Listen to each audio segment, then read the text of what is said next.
Hey everyone, before we get started, I wanted to gently remind you again that our listener survey is still up. You can find a link to it in the show notes.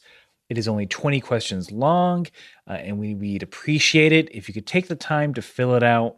It'll help us get to know you a little bit better.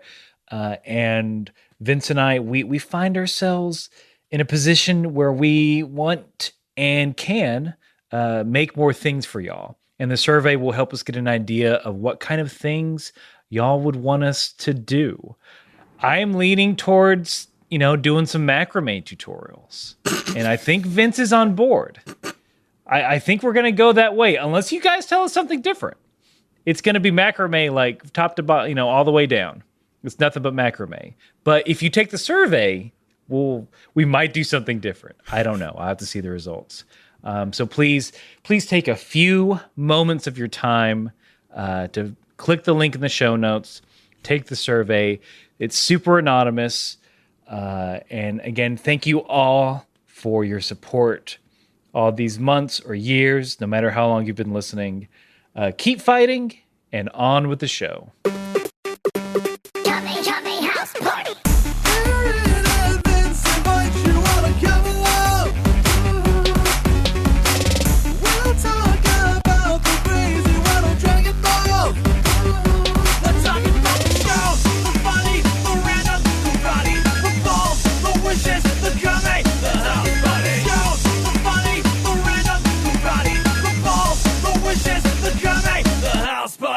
Hey everybody, welcome to Kame House Party. I'm Aaron. And I'm Vince.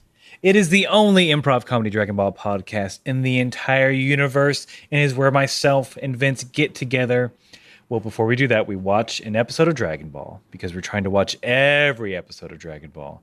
And then we get together to discuss what we watched, and we have a fun time, and those fun times and conversations lead us into improvised comedic scenes for your listening pleasure. It is an audio experience unlike any other, and we are so glad you are here with us. But don't cross that velvet rope just yet. You will. There's plenty of room. Our max capacity is infinity.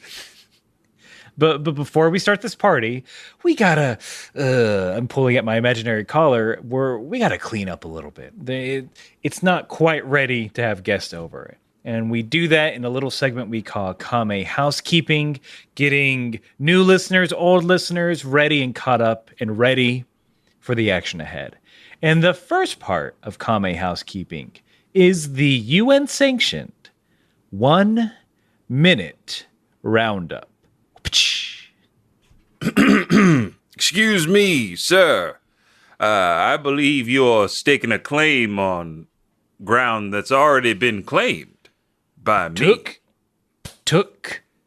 Sorry, just putting the sign that says owned by me, Clarence. What were you saying again? Oh, I see what you did there. Well, I'm just gonna right in front of that sign. I put a sign that says owned by Terrence. Wait, no one can read my sign. They won't know I own this land. Because I now own this land. Because as I told you once before, I staked my claim on it, and it is mine. Well, I just so happen to have a pot of paint here and a paintbrush. Hey! See how easily I turned a Terrence into a Clarence? Now, what you did to that T was downright disrespectful. Mm-hmm. You made it into 2 letters somehow. Darn near erased it. All right, well, look at here. I got something that might fix this whole situation right here and now. A blanket, and I drape it over said painted sign. And what does it say there? Blanket. Woven in the blanket. Property of Clarence. No, Terrence, no! Yes! Haha! Oh. That's right, I knew you were going to pull this trick. All Terrences are like this. and see. Terrences, you know who you are. We love you, babies. Hey, all you Terrences out there, this scene does not indicate the feelings of every Terrence by Kame House Party. We understand the Terrences of the world are varied and And honestly, pretty cute, I'm sure. Yeah. Nuanced. Deep. Well, so the beginning of the 1 minute roundup is where Vince and I perform a Western themed improv scene to loosen or tighten the improv muscles, whatever is needed for the journey ahead. And it also brings us into the 1 minute roundup proper, which is where one of us, this time Vince, has to explain everything that has happened in Dragon Ball thus far in under a minute. That is the entirety of the original run of Dragon Ball, 150 plus episodes. Where we've covered 29 episodes of Dragon Ball Z. That's a lot of territory, and we do it in case this is your first episode. You don't have to be a Dragon Ball expert to understand the discussion ahead. Maybe you haven't watched Dragon Ball in years. Don't worry about it. We're taking care of you. This is a service to you, the people. And Vince, are you ready to service the people? I will serve the people in 3, 2, 1. So Dragon Ball is about 7 Max Dragon Balls. You collect them all, you make a wish, and the story focuses around Goku and his friends, and they go on lots of adventures. When he's young, he goes on a bunch of adventures to stop Emperor Pilaf from using Dragon Balls for evil. He meets his friends Bulma, Oolong, Puar, Yamcha, Krillin, Master Roshi, who's a bit of a pervert, among others. He fights in 3 Tenkaichi tournaments. He comes in second to his master in disguise in the first one. He comes in second to Tien Shin Han, the Triclops, in the second one. And then he defeats Piccolo Jr. in the third one. Piccolo Jr., the son of King Piccolo, a demon who comes back from a rice cooker to try to take over the world in the first run of Dragon Ball. Then, 5 years later, after Goku defeats Piccolo Jr., he has a son and a family, his wife Chi-Chi, his son Gohan, his brother from Space Mother Raditz shows up on Earth. Goku fights Raditz, dies in the process, goes to Otherworld to train with King Kai for the 2 other Saiyans that were coming. Now Goku's back, he's beaten Nappa with the help of Vegeta, and now he's fighting Vegeta. Woo. Very comprehensive. Oh man, I think some Doug rubbed off on us. After last week, I realized that I needed to step my game up quite a bit. So I've been training with Popo and Kame, and I'm ready. You fought a doll version of yourself. I did. I fought a doll version of myself, and when I finished the improv scene, I just heard, and see. I was like, this guy's all right. Hey, he's following the fun. But thank you for that very good roundup. And if you want to try your hand at a 1 minute roundup, please send them in to us, kamehousepartypod@gmail.com. Last week, Doug from Almost Better Than Silence, a friend of the show, sent one in. It was wonderful. But yeah, we want to be impressed by you. I guarantee y'all can do a better job than us. 100%. We want to be blown away by our fans, as we always are. And we're going to blow towards the next part of Kame Housekeeping, which is where I gently let you know that, much like a summer breeze, there are 2 different versions of it, of Dragon Ball. It checks out, I think. I think that analogy works. There are 2 different versions of a summer breeze. Mm-hmm. Humid and dry. Yep. There you go. See? There we go. I don't know why that's cracking me up. But it is.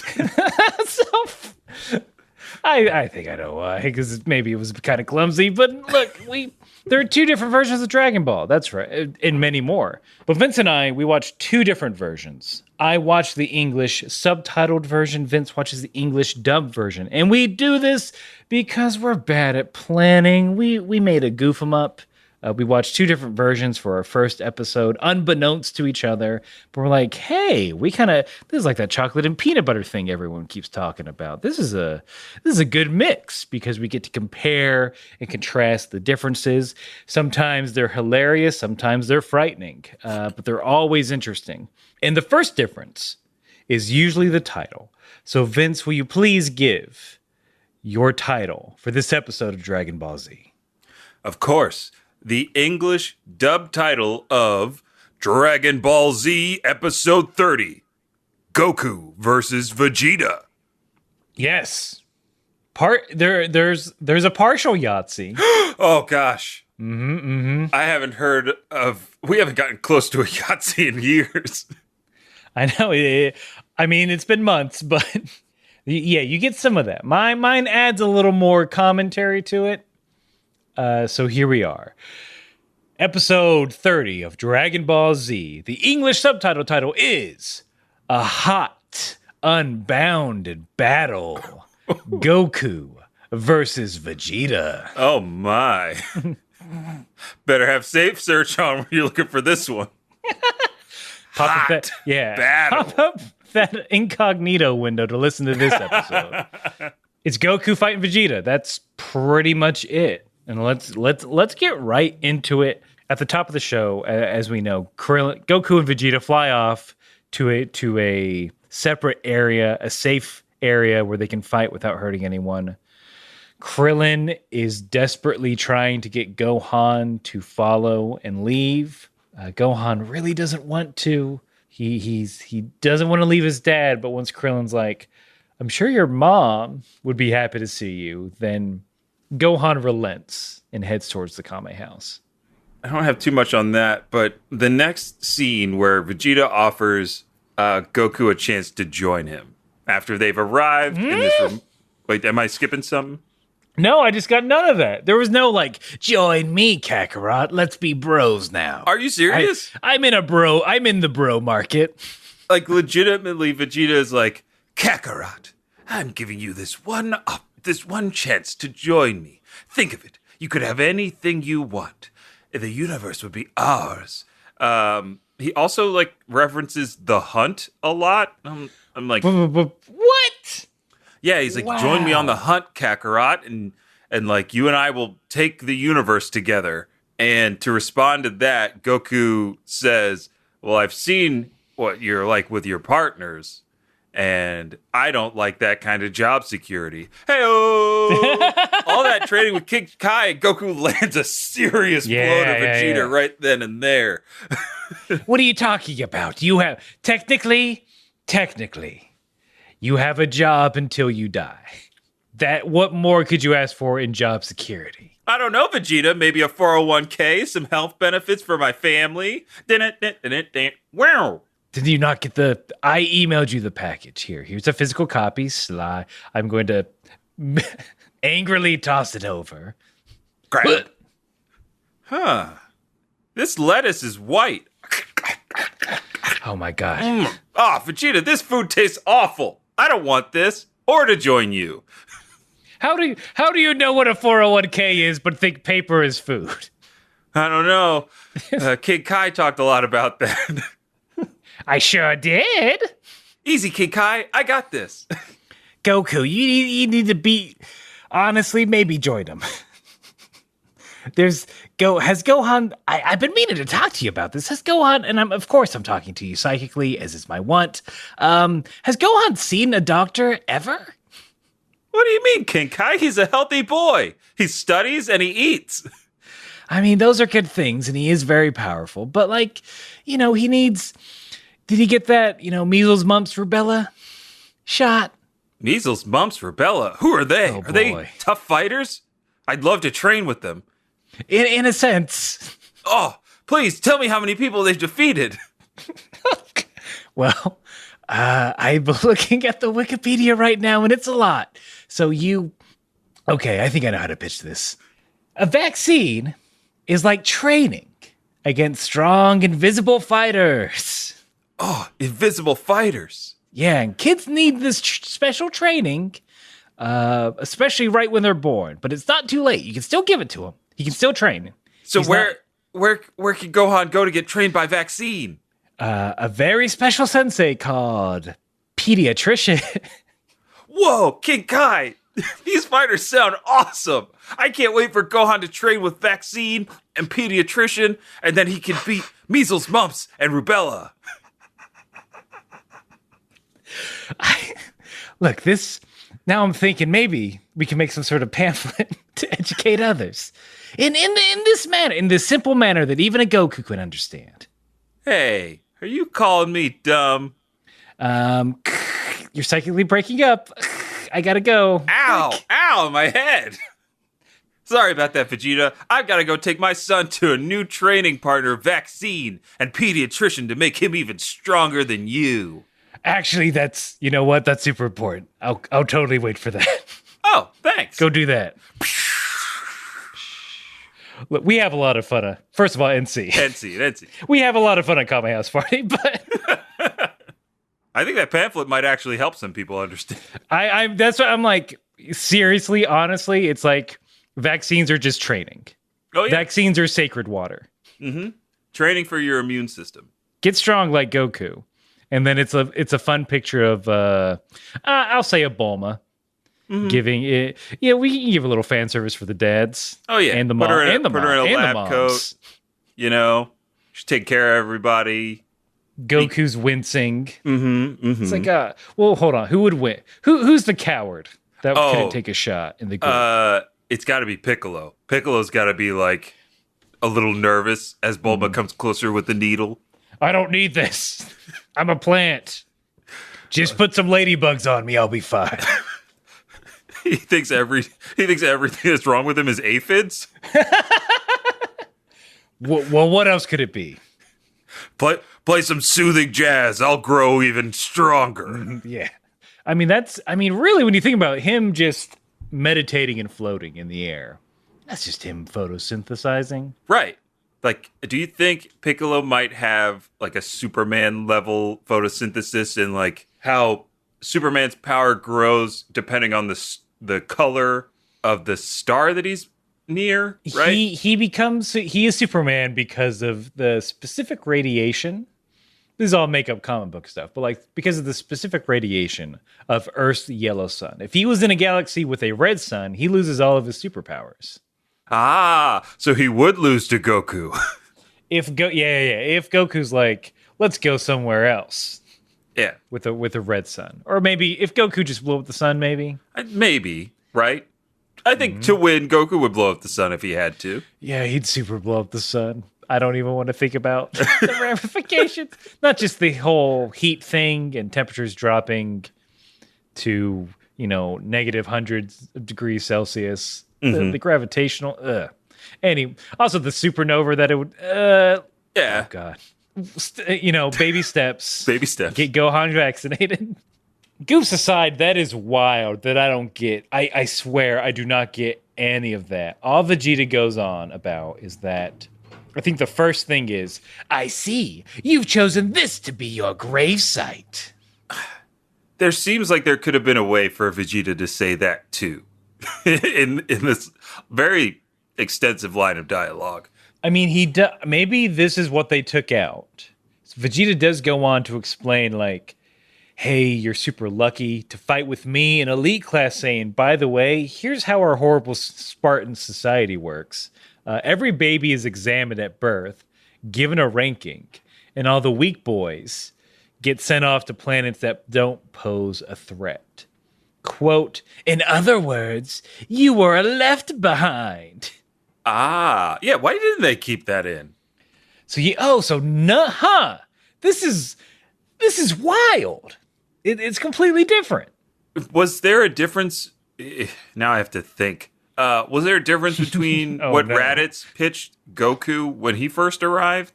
Like, did Raditz go into the whole Saiyan lineage and like how baby Saiyans are judged? I don't think so, right? He did not. It was just like, hey, bro, I found you. 1, you didn't do your chores. Right. Destroying Earth. Mm-hmm. 2, do your chores. 3, then you can hang out with me and my older friends. Older brothers. Mm-hmm. Well, I don't know. We'll buy you Taco Bell. You can try a cigarette. Yeah. We'll let you. I know you won't like it. We'll let you steer the Saiyan pod. You can sit on my lap and steer. You can be player 1 for a little bit. Nappa will let you ride on his shoulders. We'll introduce you to one of our female friends, and that'll be your awakening. Oh, boy. Older brothers. Or in my case, friends who had older brothers. Living that only child life. But yeah, what a wild swing of a difference in these setups. Yeah. Because, like, I feel like that would give Goku a little bit more motivation. Like in that moment, he has the proper motivation to fight Vegeta anyway. But like that would be, I don't know, a little sprinkling of like, oh, he doesn't think I'm very strong, so I'm going to show him. Like, how Goku tends to do. Well, that's the thing, right? It's Vegeta saying, "Hey, join me," is essentially saying, recognizing that Goku might be a worthy opponent. Where in mine, it's like, nah, you're trash. You're saying trash. Right. I mean, that's not right, but correct. No, I understand. Yeah. That seems more of the Vegeta that I was expecting in this fight. Then they just kind of get to it, right? They strike the iconic poses, and they're off to the races. A lot of trading blows. You can tell they're feeling each other out. Goku remarks that Vegeta's pretty good after, taking a few hits. We see some flashes of the Kaioken ×1. And I found this interesting. And maybe we'll revisit it in a little while, like in a few months.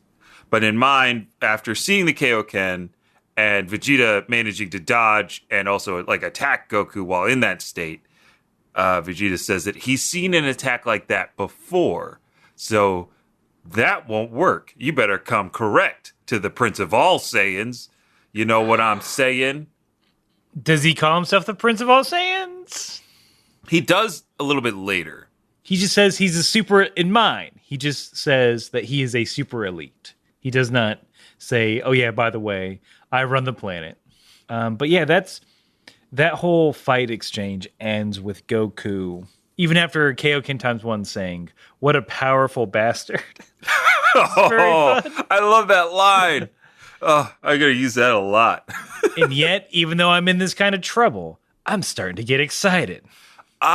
So that they did keep that in mind a little bit. They changed the dialogue a little. He says, as grim as things look, I kind of like the challenge.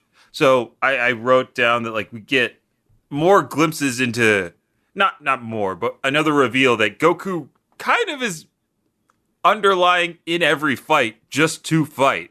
Like if there weren't stakes, he'd still be into it. Like he wouldn't shy away from this if everybody was somehow safe. And even in doing so, every time we see Goku take on a super strong challenger, he tends to put his friends at risk to fight.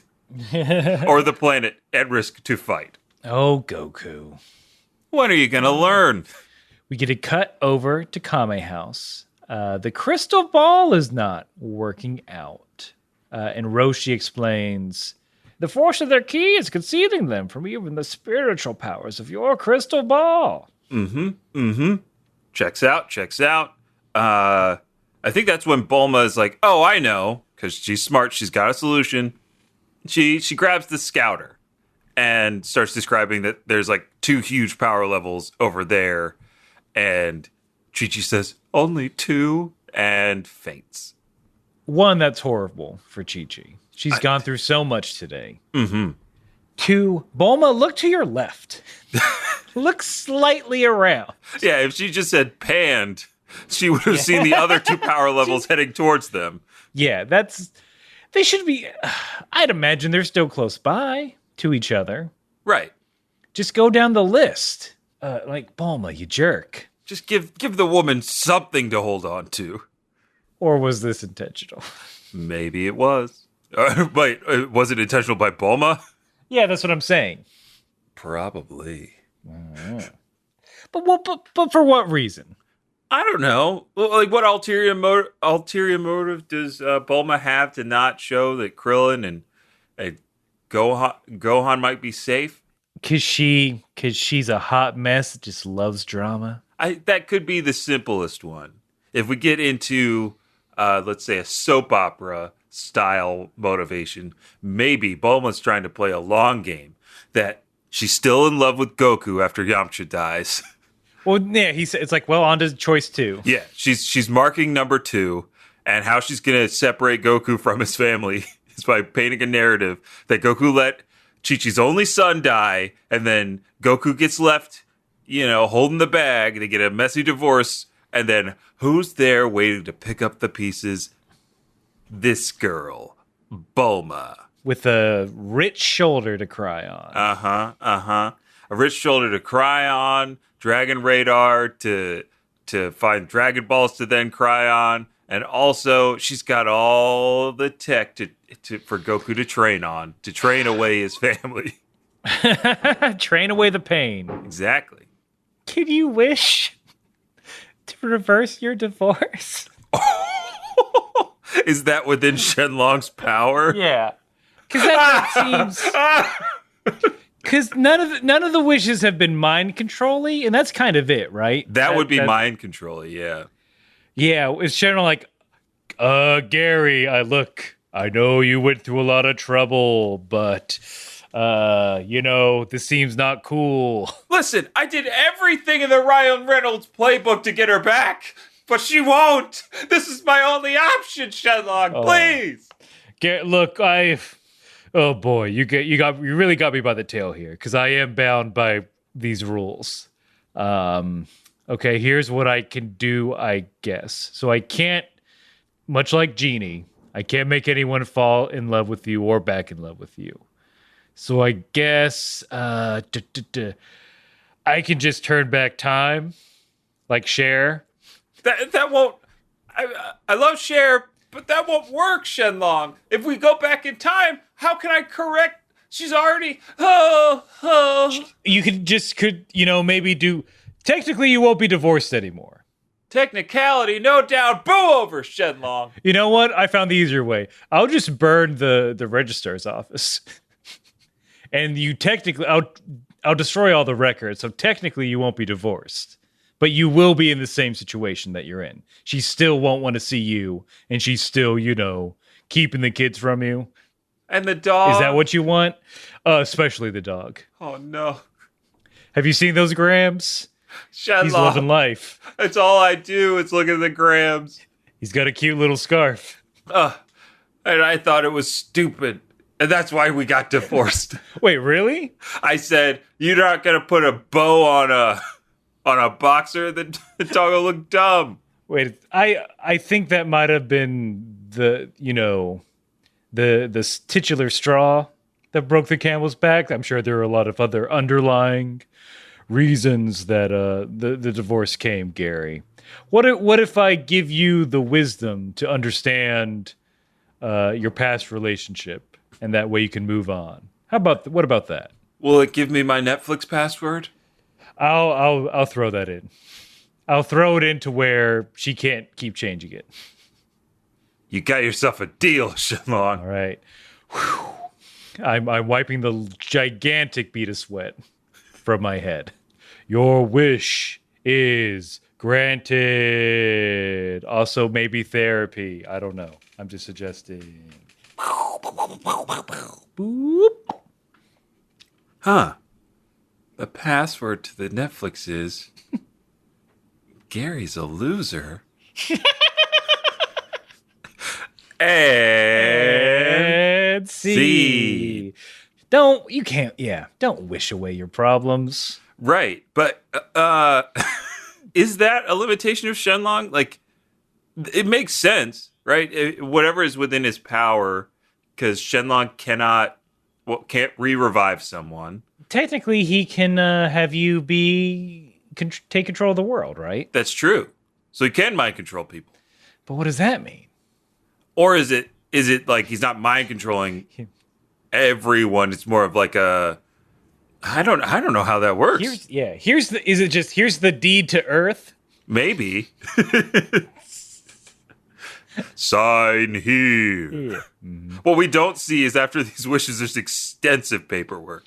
Shenlong has a hard job. Thank God he's only encountered people who are like, make me young, give me panties. It'd be cool if my friends were back to life. Right. Those are simple. There's like templates for those. They're usually already pre-filled out. Like he's on top of that stuff. But when you throw him a curveball, it's like this is unprecedented. If you're listening and you're like chomping at the bit to yell at us because we don't know the rules and regulations of wishes that can and cannot be made on the Earth Dragon Balls, please send it in to us. Like, if you've got that info, send it in to us, hashtag KHP Research, because we don't do research on this show. It's part of what keeps it fresh.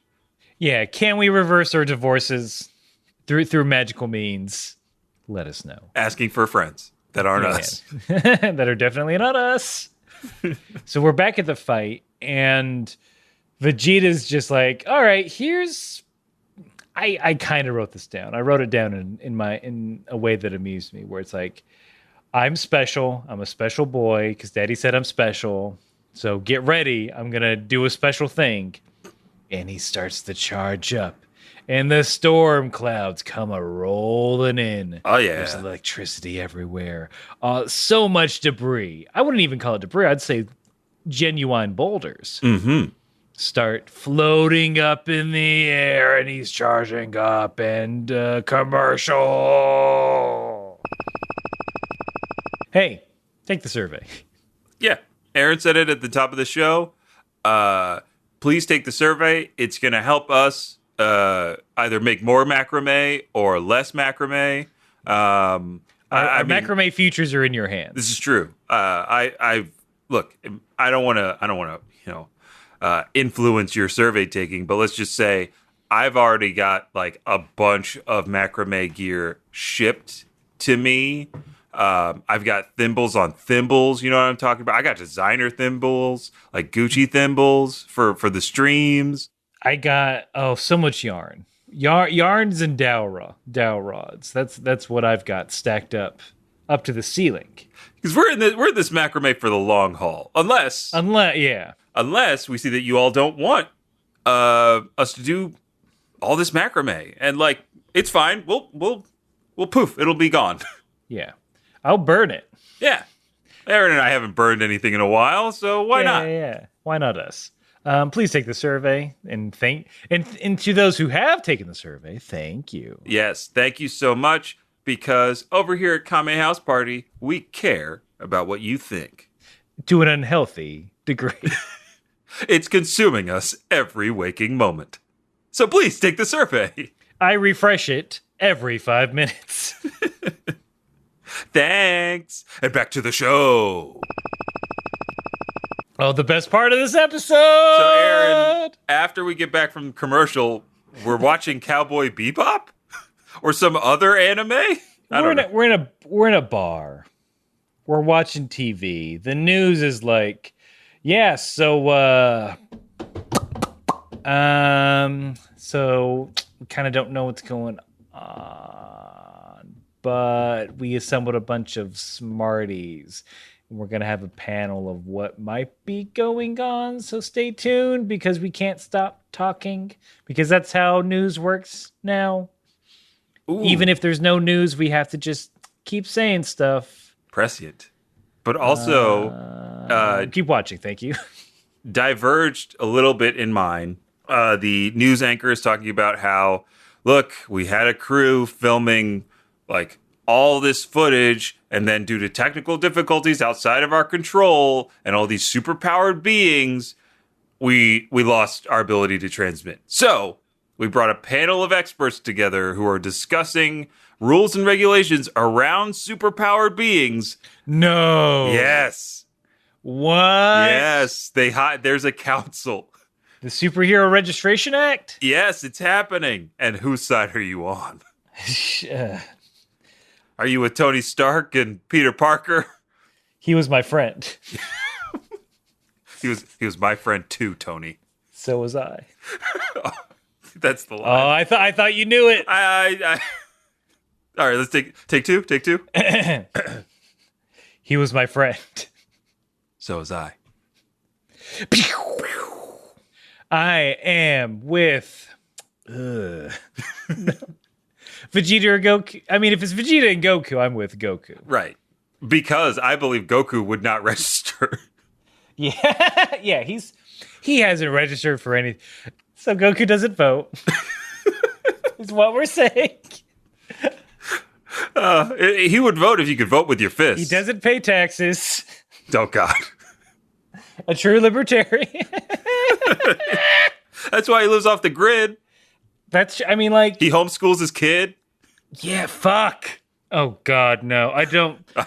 We uncovered The, an the, ugly truth about Goku in this episode.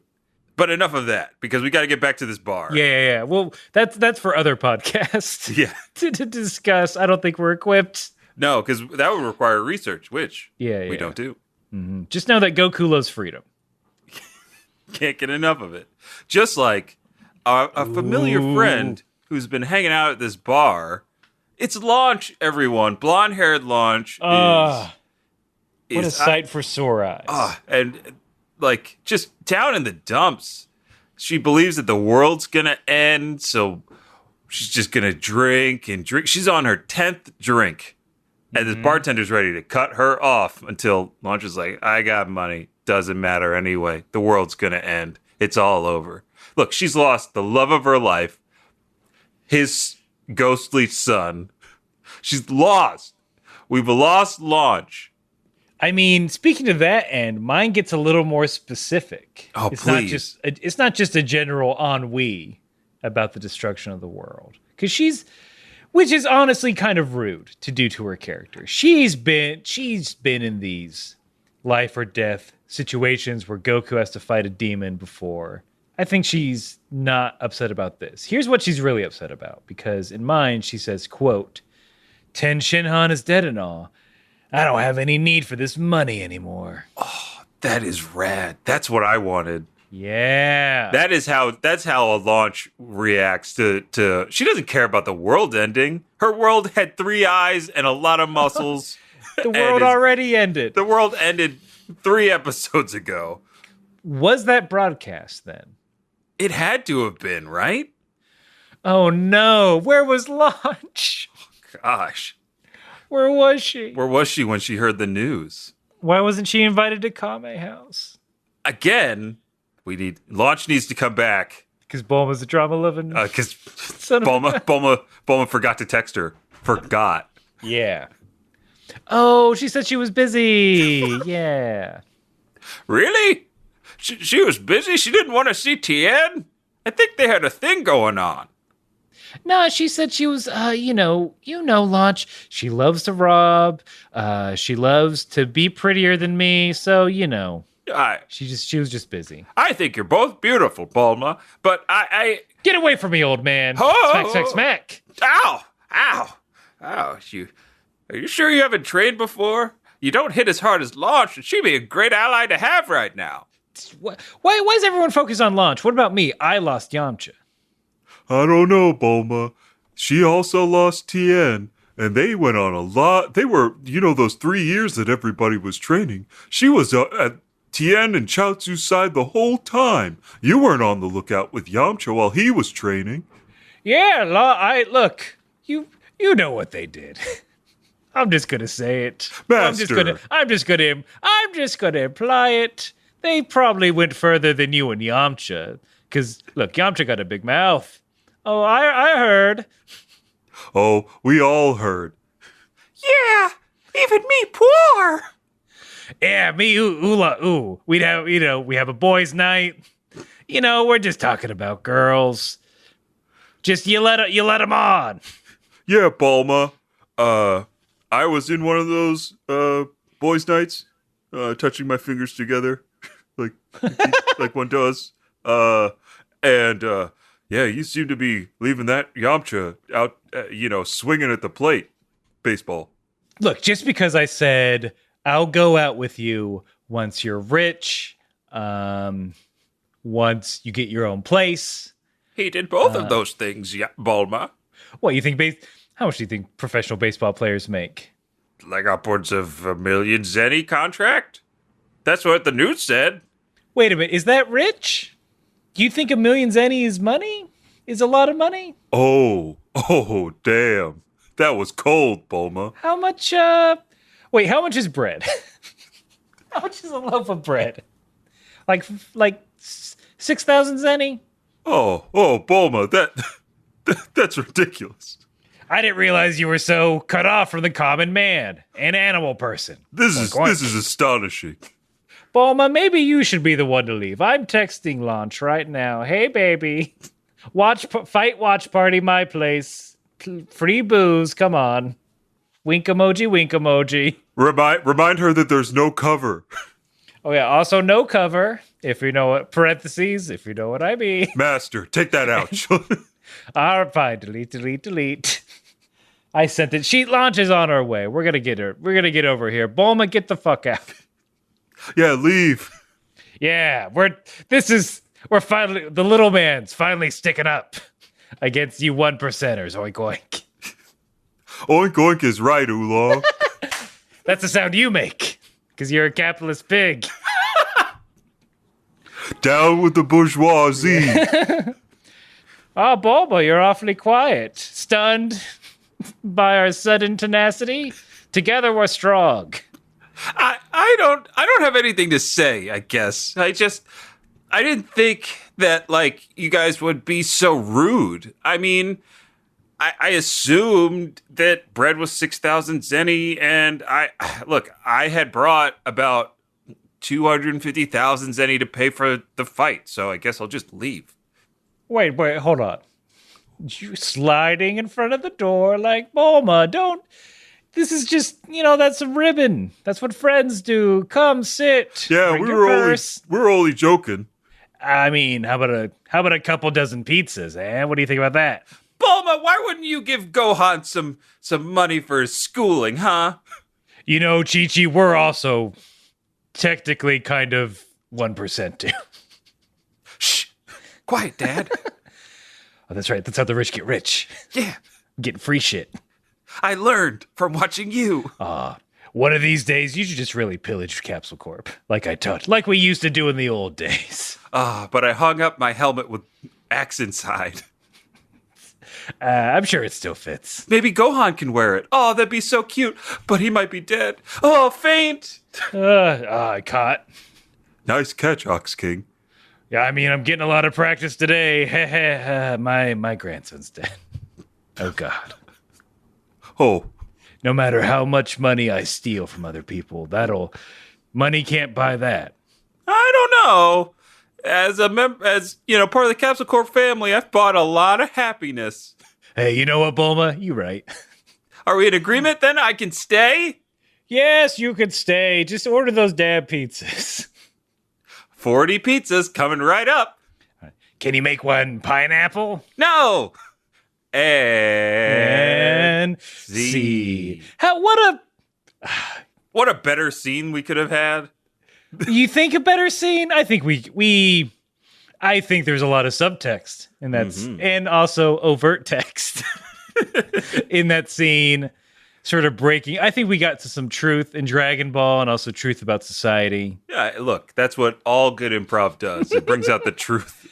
Yeah, it's comedy's job to educate and comment on political and social issues. So that's the only reason we have it. And if you want the rest of our 2-person TED Talk, you can subscribe. Just kidding. Because we're not done with that bar scene just yet. The bartender, tell me what he's thinking and what he's doing. He sees that bag of money. He's like, hey, if you don't have a place to stay tonight, and I'm like, oh, what are you trying to do? Oh, my. Bartender. But it seemed he was waggling his fingers, but he was waggling it over the sack of money. Yeah. He was definitely interested in the money, and in mine, since Launch was like, well, the world's ending, so this money doesn't really matter anyway. He was like, so if you don't want this it's money... Not backed by gold. What? It's not backed by gold, so it's worthless. Well, he didn't know that. But he was about to grab that sack of cash to cover Launch's tab, I guess. Dare I say maybe he wanted to do a smash and grab? Ooh. Hey. Whoa. Whoa. The bartender was cute, but I don't know if he was that cute. She'd break him in two. Oh, jeez. Death by snoo. But we'll never know, because an earthquake hits the town. And then they all run outside. Everyone's like, what's going on? I don't know what to do in Earthquake. I'm not going to advise people what to do. I don't know whether this was the correct move or the false move. Don't come to us for Earthquake advice. Yes, that's a disclaimer. Is what I'm saying. A retroactive disclaimer on every podcast. Yeah. And a future disclaimer on every podcast going forward that we've ever done or will do. We are not earthquake experts. Do not take our advice on earthquakes. But call it Ghost of Tsushima because someone set crows to 100%. Yes! A reference to the stream. I had that written in my notes. Very okay, large. good. Yeah, Crows I at was also 100%. thinking about that. Crows, as far as the eye can see. They're running away from Vegeta and Goku's fight. If you all need a less specific reference, you could see Hitchcock birds. Mm-hmm. Any natural disasters where animals run away. Right. That's when you know it's really bad. I mean, let's get back to what they're running from. We have a very strong power up and a very strong photosensitivity warning as Vegeta is getting buffer, getting stronger. Eyes rolling back into his head more. Yeah, they go blank and like that. It's over. Where's Vegeta? Oh, he's on the offensive. He's mortalizing Goku. Goku tries to do a Kaioken ×2, and even that is that's not good enough. Goku still gets nearly hit with an energy blast. Like his shirt gets ripped off. Oh yeah. We don't need to worry about that because there's a third person here. Ooh. There's an X Factor lurking about. Who is it? Who could it be? It's none other than Yajirobe watching from the shadows. Who can it be now? Yajirobe. Oh, I like that. Mm-hmm. Yajirobe. You know what? That song never tells you who it could be. It was all. You know what? It was all alluding to that it was Yajirobe. I'm like, song, if you're gonna present me with questions, you got to present me with some answers. Mm-hmm. If Yajirobe wrote that song, Aaron, it'd go something a little bit like, "Who has the beads now? I told you I'm out. Who has the beads now? You ate them all. Who has the beads now? You got to wait an entire season for a new batch. Corin has the beads. 0 beat, negative beats. Come on, Corin, give us the beads. You've eaten the seeds, which are technically what beans are. I've eaten the beads now. Yeah, there. Hey, now that's a song I can agree on. Eating the beads now. Mm-hmm. Any other lyrics you want to throw out? Don't know them anyhow. I love karaoke, but can you just read the screen and stop using it as like some sort of passive aggressive way to get me to make more beans? I Corin told you is they're growing mean now. I'd say I'm firm. I don't know about mean. I'm straightforward, a straight shooter. I am a meme now. I don't think so. Look, Charlie Sheen, how? All right, I'm leaving. I'm walking out the booth. Eek, closing the door. Forgot the screen, ow. Oh, he's gone. Ugh. And I never got any more beans. Maybe the singing thing could work out. There aren't any press around. No one to impress. Open the door back up. Yeah, Jerobe, I forgot my wallet. I'm just going in to grab it real quick. Stretch out with my cane. Up. Bringing it towards me. Scooching it. I'm gonna scream now. Okay, I knew. All right, goodbye. Click. Come back. Lock. Oh no, I'm locked in. I hate escape rooms. That's right. It's all the... It's escape-oki. Hey, it's me, Cord. I'm speaking to you through the speaker thing. If you notice, all the wallpaper drops. Poof. The microphone disappears from your hand. It's an escape room. Gotcha. Oh, no. And I don't give hints. This is hardcore mode. Well, there's nobody more hardcore than me. Yeah, Jerobe. The only clue I see is 1 + 1 equals... oh, I know. Chalk. Chalk. For carry the 4. And... Carry the 4? Please excuse my dear Aunt Sally. That's the classifications of animals. Log to the second power. And finally I carry the 2 and it's beans. I drew a large bean. Again, I can't give hints, but I can tell you you're super wrong. There's nothing being related. What do you See, mean? I've broken my own rule. Oh, well, I guess I'll just have to be stuck here and I can't help Goku out. Wink. Damn it. Just one hint. There's a key. There is a key. The key was friendship. You can open the door anytime. So we are friends. I knew it. I just made the locking click sound. I made that with my mouth. Oh, The door wasn't actually locked. oh, wait. So, Mind freak. oh my goodness. Corn Angel Mind Freak. Please go help Goku. You He got needs it. Right after I eat. You're tearing up the couch like some sort of mastiff. It's This couch is made out of bean cushions. it's not. Just let me have There is this. a- Just let me have it. Come on. All right. Mind freak, it's full of beans. There. Ah! Now I'm too full to help Goku. Oh. Damn it. And see. Do you think if either of us had been to an escape room, that might have been a different scene? 100%. I have not gone, and I don't want to go. Nor shall I.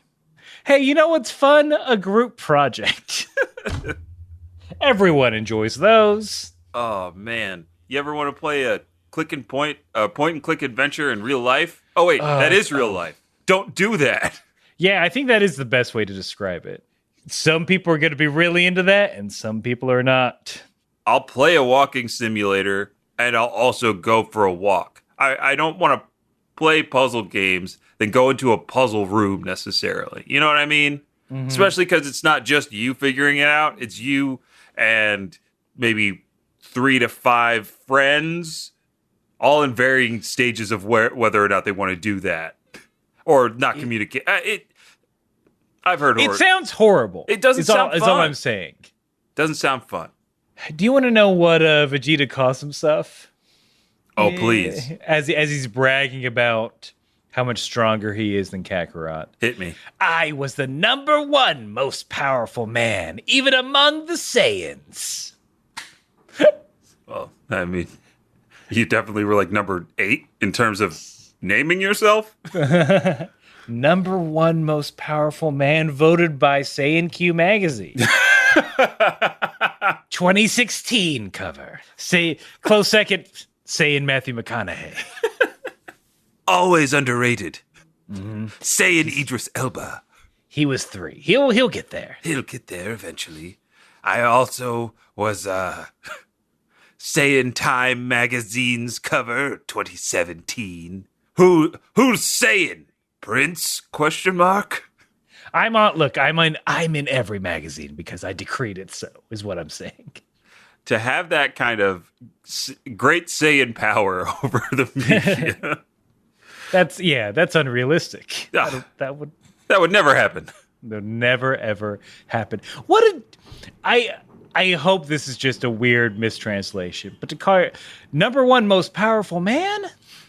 I mean, I've definitely seen that in a subheadline on a Men's Health magazine when describing Dwayne The Rock Johnson. #1 most powerful man, and 8 ways you can eat like him. Muscle guy, best dude. Beefcake, awesome guy. There's a running gag in a Mystery Science Theater 3000 episode where it's like a large dude, and it's a very bad sci-fi movie. But as he's running around, they're just giving him dumb names like Chet Rock Chest, Chest McLarge Hughes, Beef Grimrock. Beef, and that's what this feels like. Beef Grimrock seems like a transformer that never got like it's a huge steer with like those long horns. Oh, I was gonna say it's our food line of. Oh, remember when McDonald's had the transforming food items? Yes, I do. Yeah. Oh my gosh, that burger trend. Yeah. So Goku, after hearing that dumb title, is like, he's right. With a title like that, I gotta power up more. So he's like, fuck it. I know I'm not supposed to, but it's me, Goku. Libertarian as hell. Kaioken times 3. And then we learn that King Kai had told Goku. I don't know why we didn't see this in lesson number 1. I got this a little bit last week, I think, or the week before. Really? I thought we talked about it where King Kai's like, no, Goku, look, it's going to ruin your bod. Don't go above times 2. Oh, see, I don't think I got don't go above times 2. I just got be careful. What does that mean? I don't know. That's what I'm frustrated, because this seems like this would be lesson number 1 is don't go above times 2. Well, that would... Remember that scene in the first Mission Impossible where he's hanging from the wires like, all right, Tom Cruise, you can't get above this decibel level or the alarms will go off. Or you're toast, and he keeps saying toast, toast.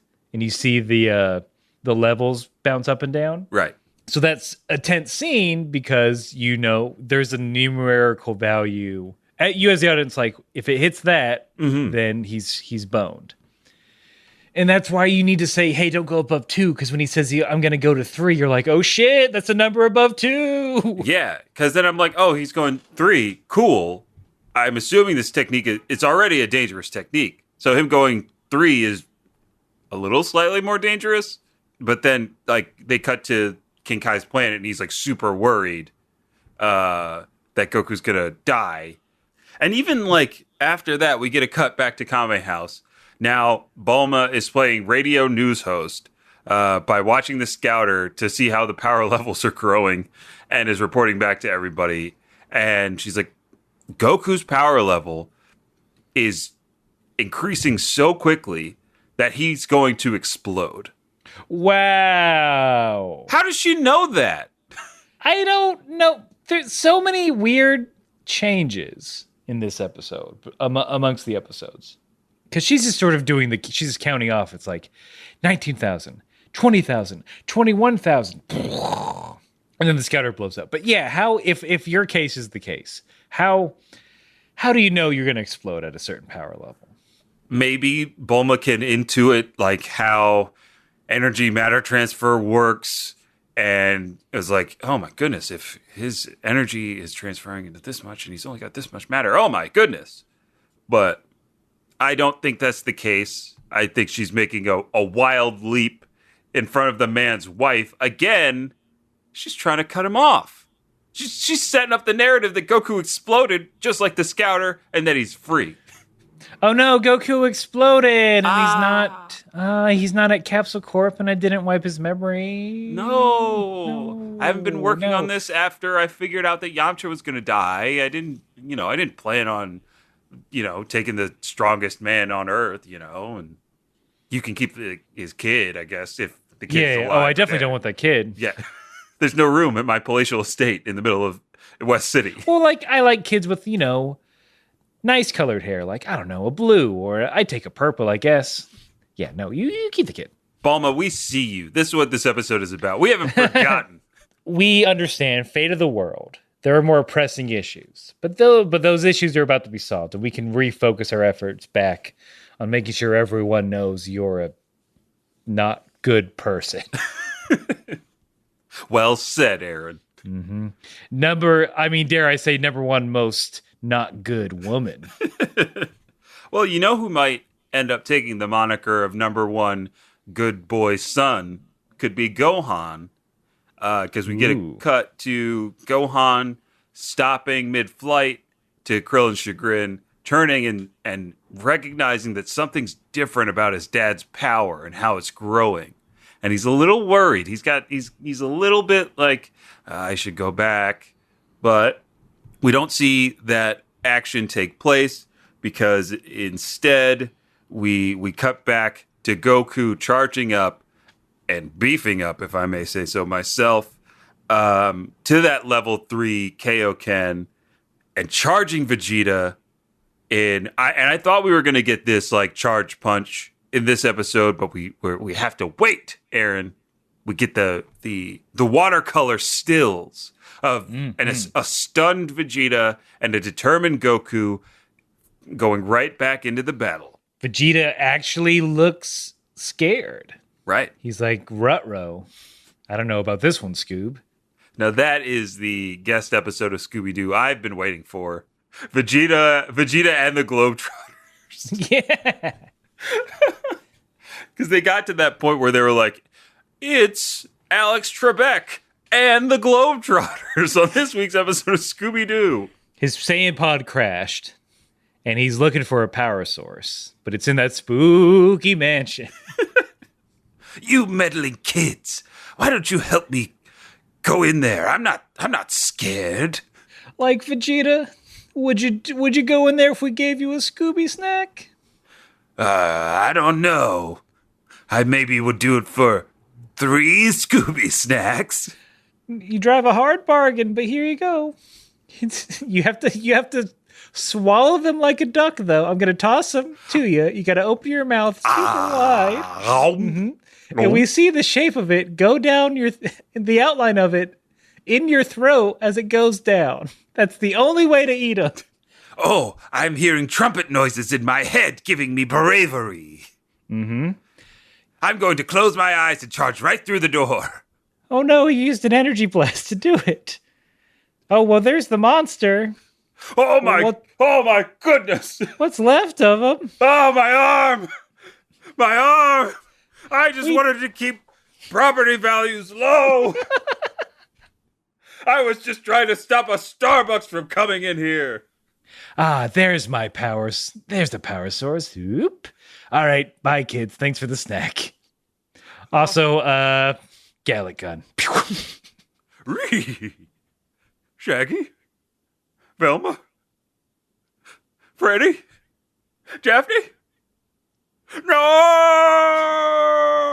Scooby-Doo not like seeing dead bodies! Do you mean no or do you mean roll? And this is when Scooby started training to become a god of destruction to take Vegeta on. Oh, Shaggy. Oh, yeah, sorry. Right? If we're going with the memes, If Shaggy we're going with the lives. memes, then only Shaggy can survive. Well, it unlocked his potential. It unlocked his latent stoner potential. He unlocked Ultra Instinct that day. So this is the power of Ultra Instinct. Look, Vegeta, this one's for Scoob. And the rest, I won't name them. That should be the real ending of the Scoob movie that just came out. Everyone's dead except Shaggy. Everyone's dead except Shaggy. Then he trains with Whis. Goes to the... Please don't bogart that pudding. Oh, see, that's the reason he becomes the perfect rival for Lord Beerus and Whis, because he loves eating just as much as them. I know. That's, if anything, we learned that eating makes you more powerful. This is true. I don't know how real that's going to apply in real life. I mean, it applies to a certain degree. Look at The Rock's cheat days. Tell me that's not true. I mean, there's definitely a point of diminishing returns when it comes to eating. But you know what has no diminishing returns, Aaron? Listener emails. So Nick, Master Researcher Nick, writes to us. They write, first, I need to owe up to a bit of faux pas on my end. Apparently, the idea about Saiyan hair not growing comes from this panel. And there's a manga panel where it's Vegeta saying, pure-blooded Saiyans have thankfully been spared the grotesquerie of hair growth. Huh. Which, let's be honest, is just there to explain why Trunks' hair grew in the hyperbolic time chamber and Vegeta's did not. Ah. I guess that would also explain why Gohan's hair grew and Goku's didn't. Saiyans have a preset hairdo, which means it'll grow back if you cut it, but you don't get alternate hairstyles. So why bother? I see. Oh, man, that's rough. I mean, yeah, the life of a Saiyan is already hard, and then the fact that you can't get a haircut. So you're born, you are born with your hairstyle. This is true. At the same time, Vegeta, dog, I'm gonna go on a limb and say you might have lost that lottery. I think so. For hairstyles, right? Forehead to hairstyles. Yeah, forehead to hairstyles. Yeah, he loses that battle 10 out of 10. You think you would have been given some nice bangs, perhaps? Mm-hmm. Look, Bardock's family won out, right? Mm-hmm. That classic Bardock hairstyle passed down to 2 sons.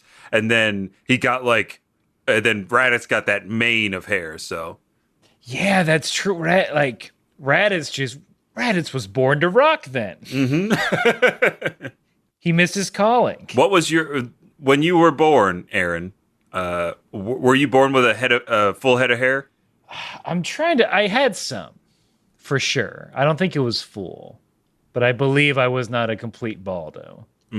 What's your story, baby? I had hair when I was born, and one of the earliest baby pictures of me that was hanging up in my parents' home was like me in a little blue onesie with the highest high top fade you've ever seen. Ooh. I was like, oh, why can't I do that anymore?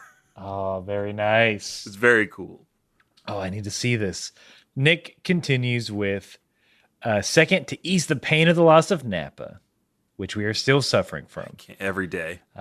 Masako X has also done a series about what if Nappa turned good. As of this writing, it stands at 17 parts, right at the eve of the Tournament of Power. So, hey, if you got time. I might have to. Because that's what I want to know. But is that research? I don't know. It's fan fiction research. No, because it's fiction. All right. It's like somebody telling me a fun story. Then what's a book report? Huh? Then what's a book report? Huh, it's a joke. Cliff notes all day, baby. It's busy work. Yeah, it's literal busy work. Lastly, the fight with Vegeta and Nappa takes place in age 762. Yamcha was born in age 733 when he's 29, and Sinnoh was born in age 740. So a bit of a stretch, but hey, it's not like Yamcha's already met Sinnoh when she was a child, so it wouldn't be as weird. I've dated people.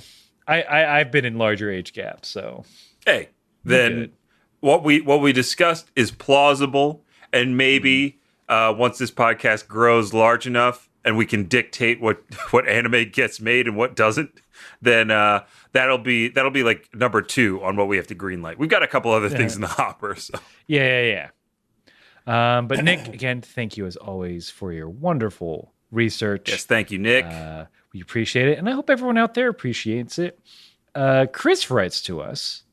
Power artist Chris. It's true. Who gave us our lovely fan art, and also identifying. I don't know what it's called when you put it on the YouTubes, when you put it on your banners. But he writes, "Hey guys, I wanted to share a theory that has been brewing in my noggin for some time. One based on the question you have brought up time and again on the show. Why is the Earth of Dragon Ball the way it is? With the zany and sometimes terrifying differences between our own Earth, is this weird matchup of timelines, aesthetics, and technologies? Without giving the route of Toriyama thought it would look cool or funny, here's my in-fiction theory.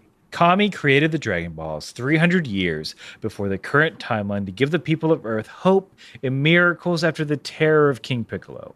So the Earth had had just under 300 years for wishes to occur from people who have gone and scoured the globe to make wishes that, let's be fair, based on previous examples, may have been pretty odd or even petty. Some dude wished dinosaurs were still around. Boom. Wish granted. Some little girl wished for animal people. Your wish is granted. Some weirdo wished for the continents to be a single landmass, and the list goes on and on. The dragon's wishes are pretty god tier. Who's to say that the Earth of Dragon Ball was at once very similar to our own, but now just a product of apocalyptic levels of wish grantings, made, unmade, and remade in cycles? Would people realize the changes that had happened? This has been your existential theory for the day. Keep fighting, Chris." Whoa, that is... I love it. Hell yes. yeah. Keep fighting on that. Thank you, Chris. But, Ooh. I mean, we got that button. We got that big old beautiful button. All right. I'm going to say that until... And we all know canon can... Hey, if DC and Marvel can change canon, so can we. Yeah. But until further notice, Dragon Ball Earth is the way it is because of the myriad of wishes. And that, my friends and fellows, is canon, not Nick Cannon. It's true. Wishes are horrible. Wishes are dystopian by president. But also canon, Gary still divorced. I was like, that means Gary is still divorced. Super divorced. I dare say. This divorce has gone Super Saiyan. This divorce is over 9,000. In alimony in payments. Oof. Oh, oof, gosh. Oof. But, like, that is such a... I don't know why it has taken someone so long to give us that, because it makes so much sense. And if we applied that to our own Earth, yeah, if there were 7 things that some idiot could find and wish for something, that honestly only either large groups of people or super rich individuals could actually go find. right? Oh boy. Oh, nuts. The first wish would have been, I wish that Jurassic Park was real. That would have been wish number I thought you were one. going to say get rid of all labor laws. So, in the year 20XX, free time is illegal. oh my gosh. Looks like Jeff Bezos found those Dragon Balls then. Hell! Oh yeah, dinosaurs coming back. Of course everyone can fly. Yeah. Somebody would wish for flying cars or like everything can fly.